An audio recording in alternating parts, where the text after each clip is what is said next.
Greetings, everyone. This is Rock and Roll Spot Connection with the Weekly Comic Book Roundup. We've covered this week's Marvel books. Now it's on to this week's DC titles. Kicking things off, we've got Catwoman number 39. Where we left off after Fear State, it seemed like Catwoman was leaving Gotham. Her sabbatical did not last long. We open, four mob bosses arrive at a strip club in Gotham. And Catwoman narrates about their articles of power, so to speak, and who they are. But apparently these crime bosses have a regular meeting at the club. However,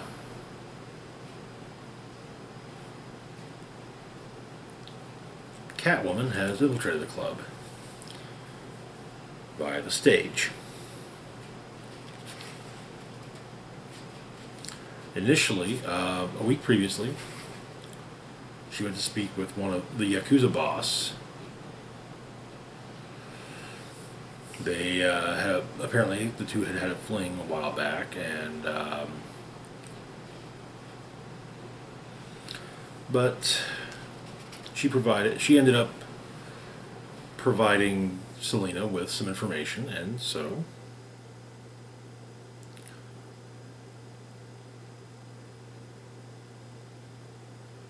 Selena made use of it.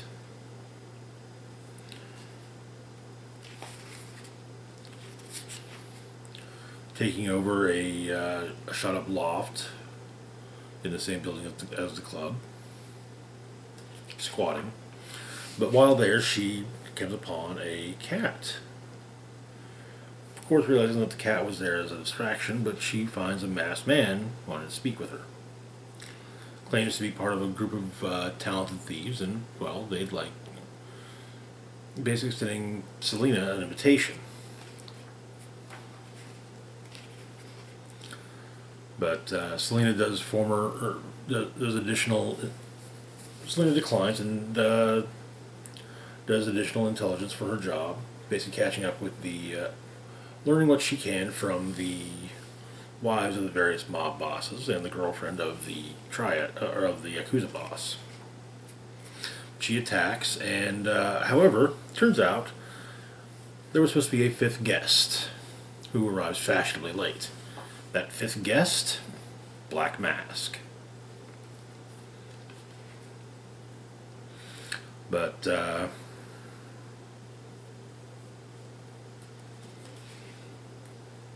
two of the girls help Selena get away from Black Mask, and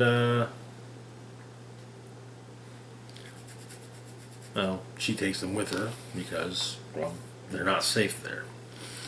But it turns out that Selena's larcenous friend has left her a gift: the weapons of the initial four bosses.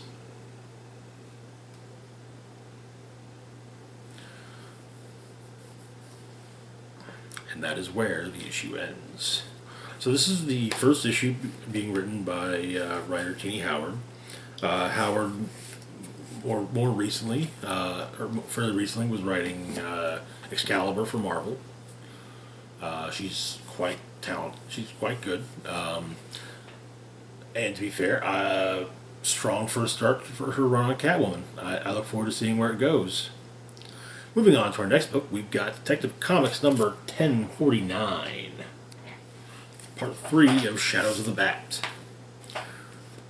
So, it's been made clear that Shadows of the Bat will not be told in the most linear manner. We've had time jumps from day 1 to day 24 to day 12, so yeah. But Arkham Tower has been opened in Gotham as a replacement for Arkham Asylum. The intention of Arkham Tower is for it to be a place to help all of Gotham's citizens, not just those with not just the former inmates of Arkham Asylum. Among those in Arkham Tower is a woman named Anna Volshin, who has had some run-ins with Batwoman, namely from the Bat family. And we start off with her in a therapy session on day 14 with Dr. Chase Meridian. Afterwards, Batwoman begins her shift, masquerading as Dr. Frau, and she has a coffee with Dr. Meridian. And they talk about some of the various how things are going.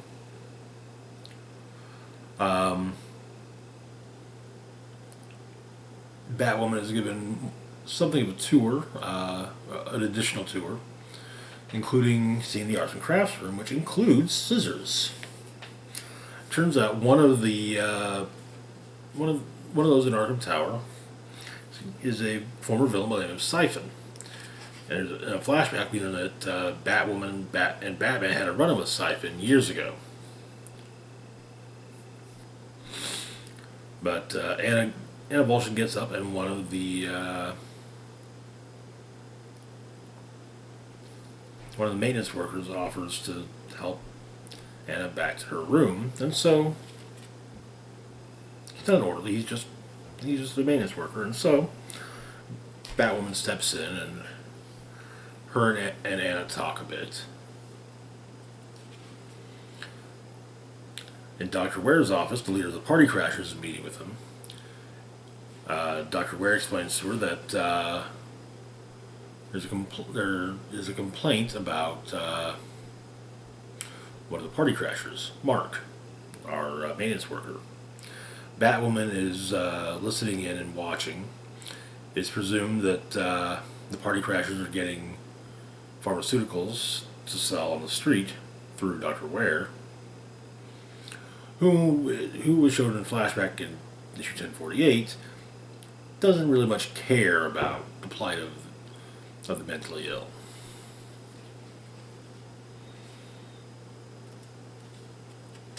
Batwoman sneaks in as Batwoman, and we learn that Huntress is there, which makes it clear as to who the her was that Dick was referring to during the siege of the tower. But Batwoman, in making her way to Huntress, trips a silent alarm. She makes her way out, tells Nightwing what's happened, about her conversation with Huntress. That Huntress doesn't seem to want out. She seems to be okay there. However, Nightwing is insistent that they do what they can to get Huntress out. Later that night, Mark goes to visit Anna Volshin again.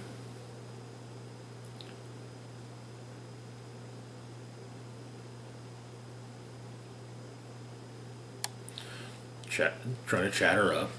And it seems as though what Huntress is having to deal with more is the after effects of her infection with the Huvile parasite. As it seems as though she is able to hear what's going on.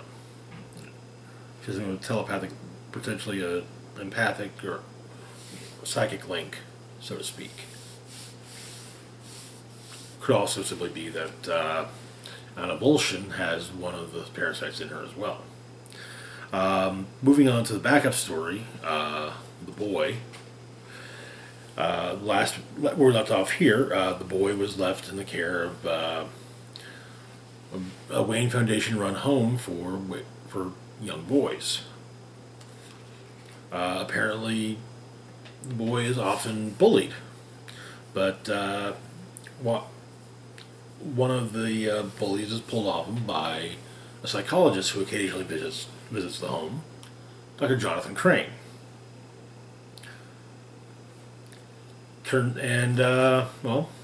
turns out that Crane has been using the home as a means of testing his fear toxin. And he actually, in fact, reveals his identity to the boy. And he's just kind of working, but the boy says he's not really afraid of anything. He fears, and Scarecrow says, well, everyone is afraid of something. And so the boy says the Joker and the Batman. And the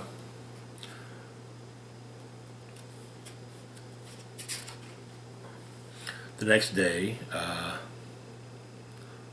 it seems as though Crane is being let go, but a fight breaks up between the boy and one of the others there, Victor.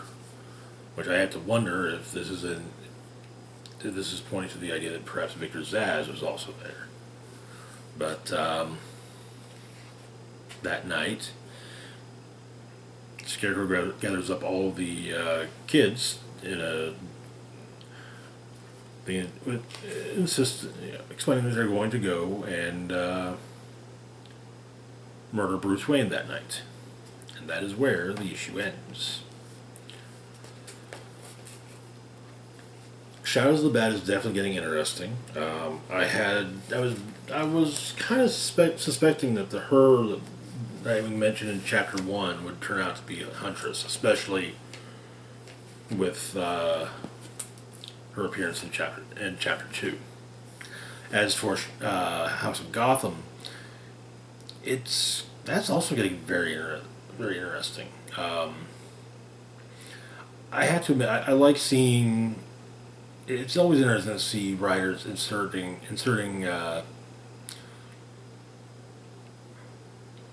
bad villains into past stories, especially when seeing the Scarecrow in this, and there's another one we'll mention later on in a later book.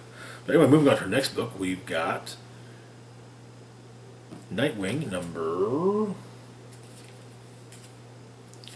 88. Where we left off, it seems that Dick Grayson has a price on his head after pledging to clean up, to do what he can to help the less fortunate of Bloodhaven, having inherited billions of dollars from the late Alfred Pennyworth.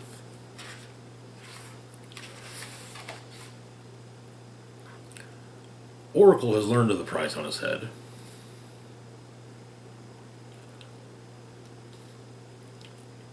It has been put on his head by none other than Blockbuster. And when Nightwing returns, bringing breakfast, and Barbara informs him that her and Haley decided that they would be accompanying Dick to his press conference. It's groundbreaking down at the Bloodhaven docks, and there's a sniper in position, Gun Bunny. But Dick gives an excellent speech, and he hands the symbolic shovel to one of the kids who used to live in the encampments around the docks for the groundbreaking. Gun Bunny takes her shot. However, the barrel of her rifle is bent by Starfire. Gun Bunny runs, and as she's running, Donna Troy pulls out her earpiece and crushes it. However, Gun Bunny always has a partner, Gun Hawk, who takes a shot at Dick. And, however, Dick is grabbed by the Flash and run elsewhere. Chaos has the docks with more armed gunmen arriving. Flash takes Dick to see Mr. Terrific. They've got a new costume for him.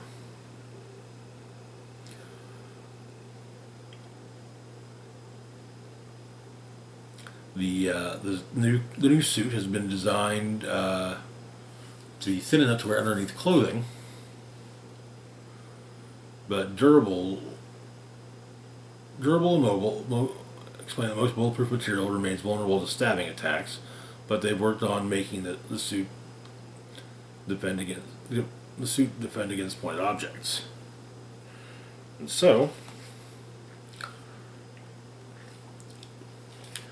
but yeah, Nightwing shows up with the Titans, and they take down the gunman at the dock. With Cyborg explaining that they're a family. Dick's trouble is their trouble. Adding that Dick would be there for any of them as well. And we get this really great shot from Bruno Redondo of the Titans. I'm just going to say it.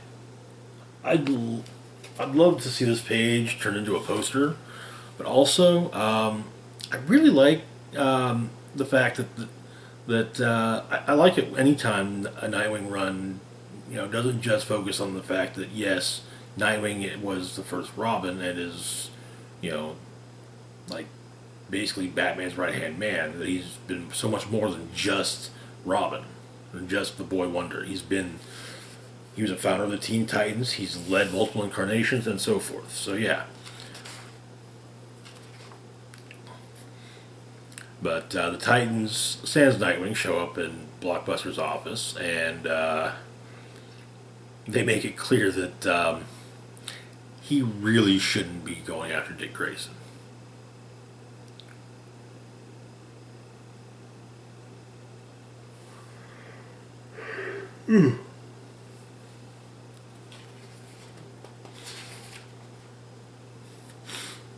Later, however,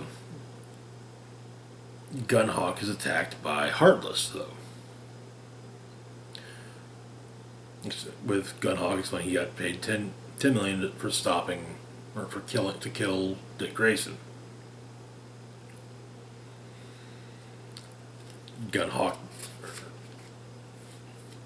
Heartless gets the name of Gunhawk's employer out of him. It was explaining it was Blockbuster.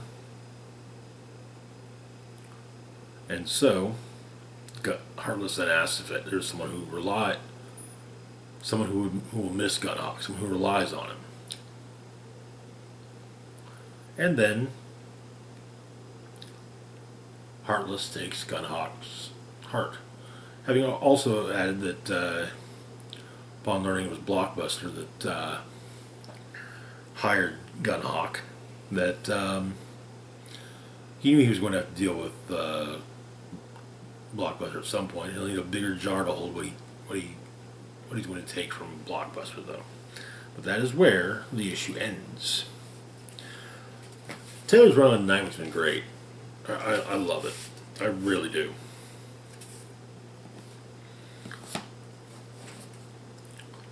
But anyway, moving on to our next book, we've got Robins, number 3. Where we left off, the assembled Robins were facing off against basically a group of former sidekicks to various Bat villains. Giggles and Guffaw, former sidekicks to the Joker.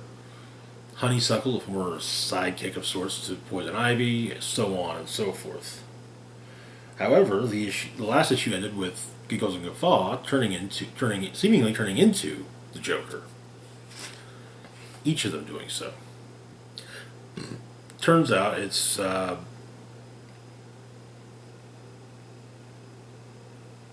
way they were able to do this was an adaptive holographic construction material called Triplux, hard light Halloween costumes.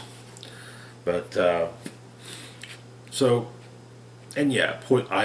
Honeysuckle turns into Ivy, Kid turns into Catwoman, Chick turns into Penguin.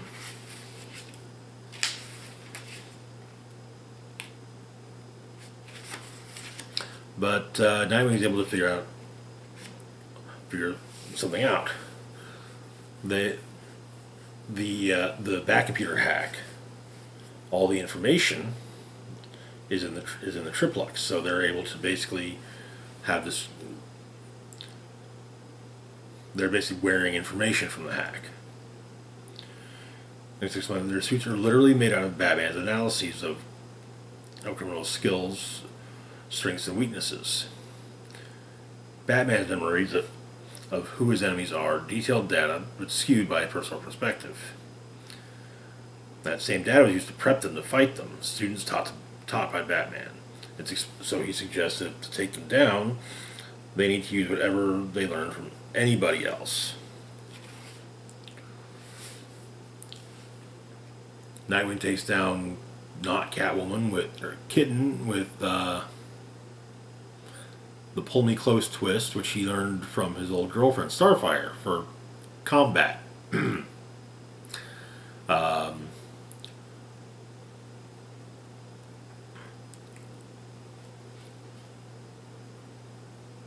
Damian takes down not Penguin with a femoral thigh strike, courtesy of his mother Cho. Honeysuckle is taken down by Spoiler using what she calls the Minerva, which he learned on the playground in 4th grade from Angie Sanders, the hard way. It's a Melvin.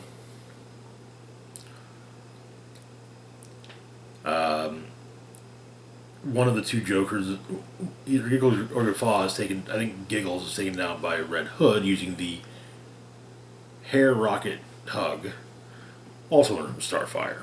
And he points out, he reminds Nightwing, he was on a team with her too, you know. But the last of them runs off and basically takes all the power from everyone else to become basically all the rogues in one. But it seems to have an adverse effect on the rest. The last one's defeated, but it turns out that their gauntlets are locked in the other room, and there's gas they're likely to suffocate from gas.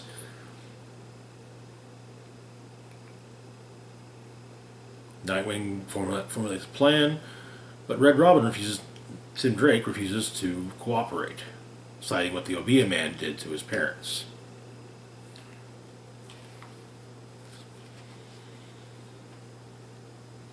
But adding that reminding everyone that Tim Drake himself was in fact Damian's gauntlet, and apparently after Damian beat him, he said Damian said that Tim would never be Batman because he's soft. And he basically says, if any of the Robins try to save their gauntlets, he'll stop them. And then Red Hood punches him in the face. Later, Dick is informing Bruce about what happened. The Justice League satellite was not affected by the hack, but he goes on to add that this whole thing started with all the Robins getting together to ask, was it if being Robin was a good thing or not. As Dick storms off, he says no, it wasn't, and Batman kind of just not so much facepalm, just kind of I messed up. Elsewhere, at Blackgate, Spoiler breaks into Neophyte of the Anarchy's cell, wanting to talk. Kind of feeling confused and betrayed, because she also feels confused and betrayed. And in Gotham, Red Robin flies over a mugging, and it's revealed that it's not Red Robin, but rather, in fact, it's the first Robin, using the Triplex technology to impersonate Tim, whom she has held prisoner.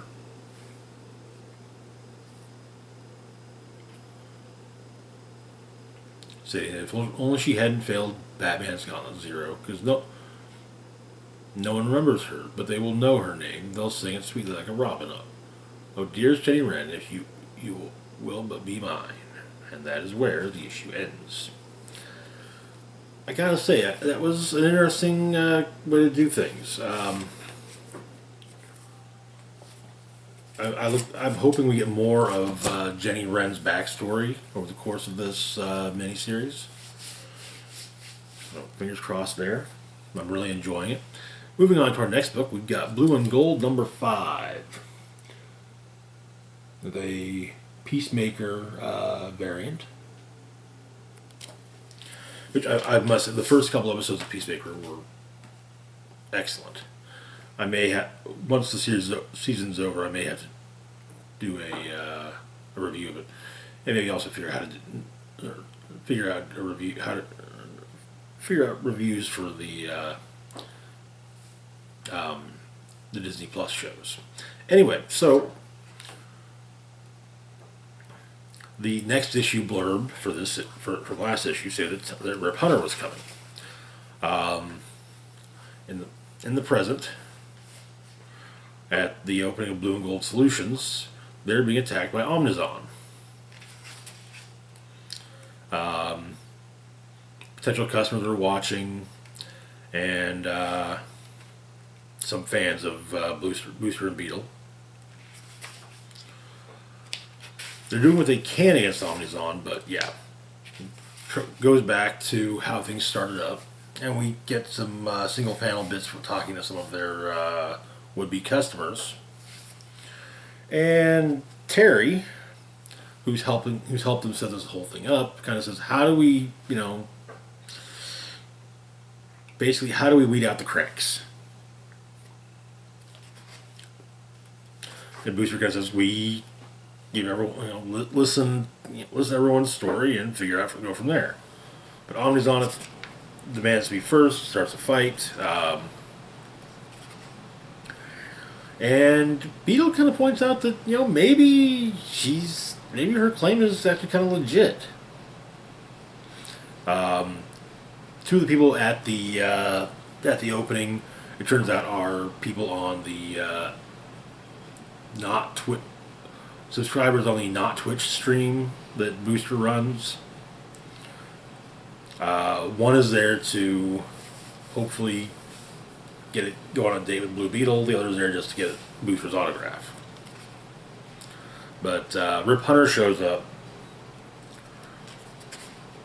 and Omnizon Jedi mind tricks him before taking Booster and Beetle with them.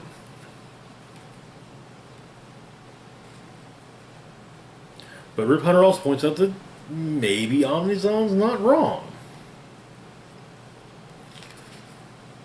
And turns out that Omnizon has teleported Booster and Beetle back to her homeworld.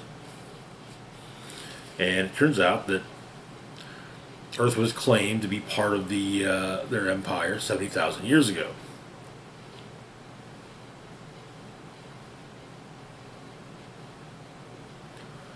With Beetle pointing out no one could really, say, "Hey, no, this is our planet. You can't be. You're not our rulers." Then, so.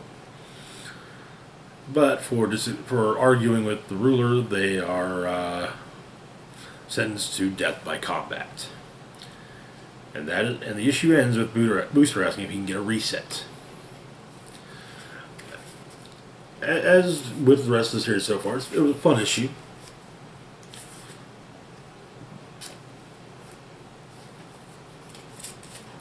I'm looking forward to seeing how the rest of the series plays out. Moving on to our next book, we've got Batman the Knight #1. So you remember how I mentioned I liked seeing Bat villains in Batman stories set in the past, and how there was another story we talked about that featured that. This is that one. So it's about Bruce Wayne's. I don't want to go say year zero, because 0 year was kind of a thing, but Bruce Wayne's in therapy, and his therapist is none other than Hugo Strange. This is before he was Batman, though. But apparently at Gotham Academy, Bruce is constantly getting into fights. Alfred picks him up from school, and it turns out Alfred has emptied the library. And so they decide that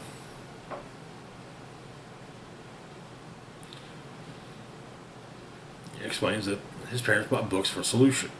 They brought in books for solutions to problems they saw. And Alfred says that Bruce seems intent on simply using his fists. So they're going to refill the library book by book, and Bruce will learn solutions that aren't simply torn knuckles, in an effort to make his parents proud.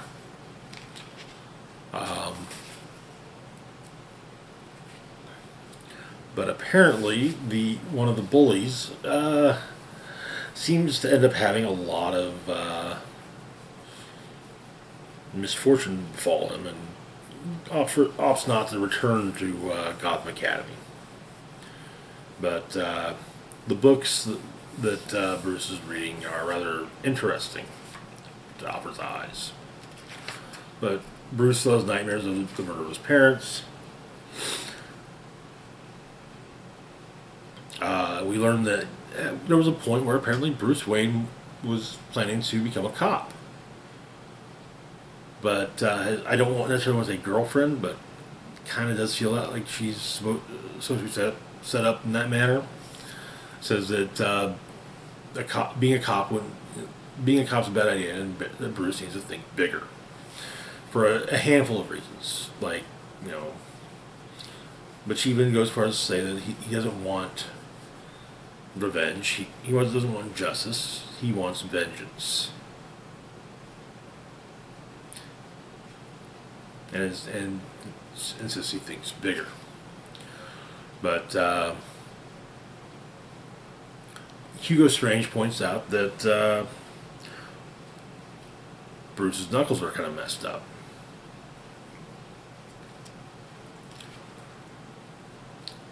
And apparently there's a suit of armor he's punched more than a few times, bare-knuckled. But he also has been going to underground bare-knuckle fights in Gotham. One is broken up by the police, and one of the cops breaking it up, he's only breaking it up because, well, he wasn't given a cut.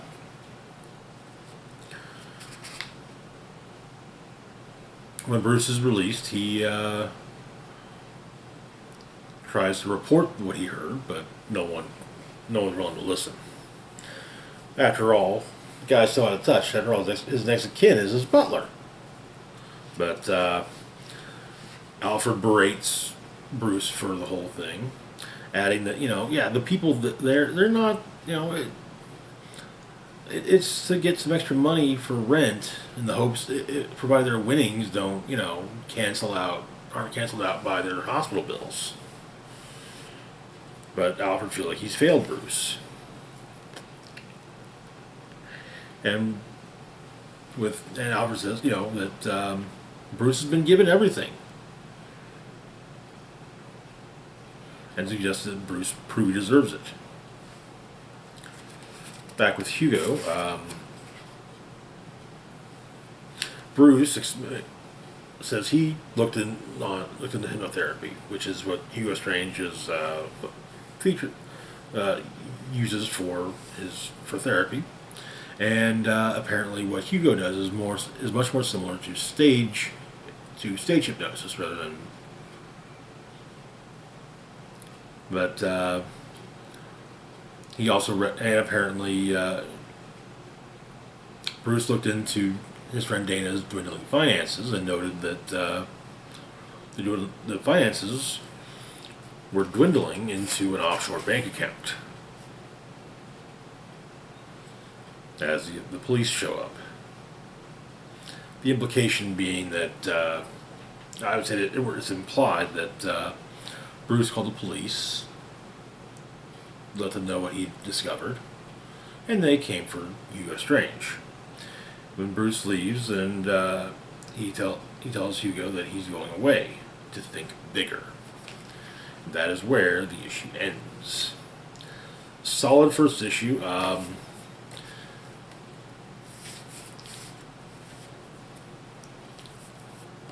So the Night is being written. The 10-issue miniseries is being written by Chip Zdarsky, who is also writing Devil's Reign for Marvel, and was up until Devil's Reign #1 came out writing Daredevil.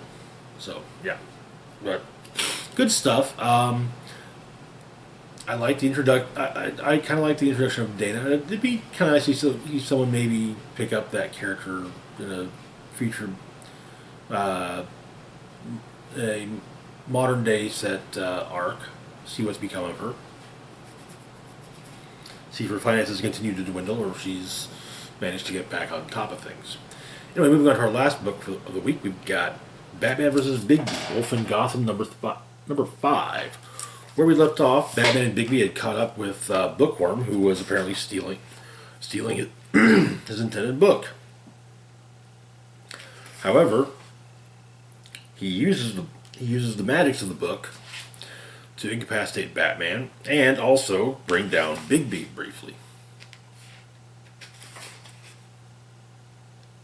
Though he does end up killing some of his henchmen in the process. The Robins show up. They're having trouble resuscitating Batman, and so they take him and Bigby back to the cave. And nearly 2 weeks later, Bigby returns to the manor.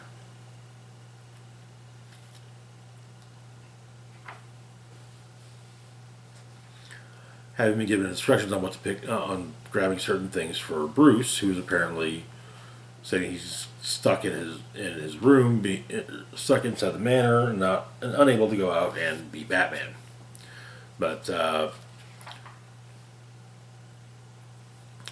Bruce suits up, and him and Bigby go after Bookworm.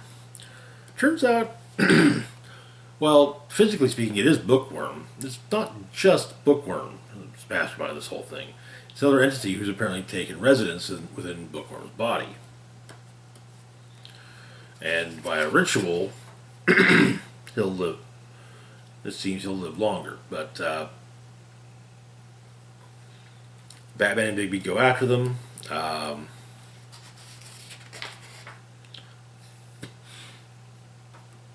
And Bookworm starts the ritual. But as Bigby and Batman make their way into Bookworm's hideout, Batman points out that whoever this person is, while it looks and even smells like Bookworm, it's not. So, who is he? And that is where the issue ends. This has been a fun miniseries. Another point that comes up is that Batman has figured out that the detective that's been helping out from out of town is working with Bigby. She is. It's Cinderella. But anyway, that's going to do it for now. As always, feel free to like, share, and subscribe. Links to my Facebook, Twitter, Patreon, and PayPal can be found in the description box down below. This is Rock and Roll Spock signing off saying, live long and rock hard.